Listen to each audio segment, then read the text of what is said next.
Tharparkar police जूं Arbab group जे हामिन तां इंतकामी कार्रवाइयूं ख़त्म न थियूं।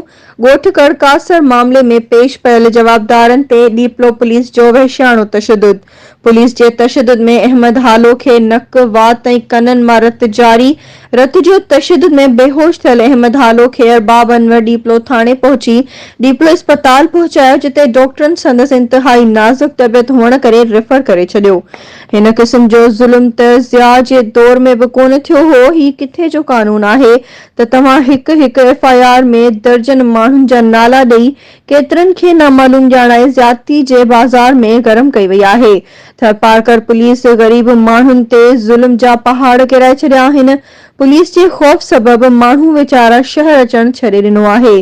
थरपारकर जे छुड़वाग पुलिस खे केरु लगाम ॾींदो जेका मिसकीननि खे मार करे रही आहे, ज़्यादती जूं हदूं क्रॉस करे रही आहे। ही नौजवान को धाड़ेल या को क्रिमिनल केस जो जवाबदार नाहे जो डीपलो पुलिस सॼी राति जानवरनि जियां तशद्दुद जो निशानो बणायो आहे।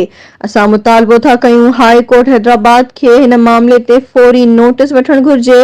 Reports in express news, Abdul Razzaq, Rahmo, Chachro.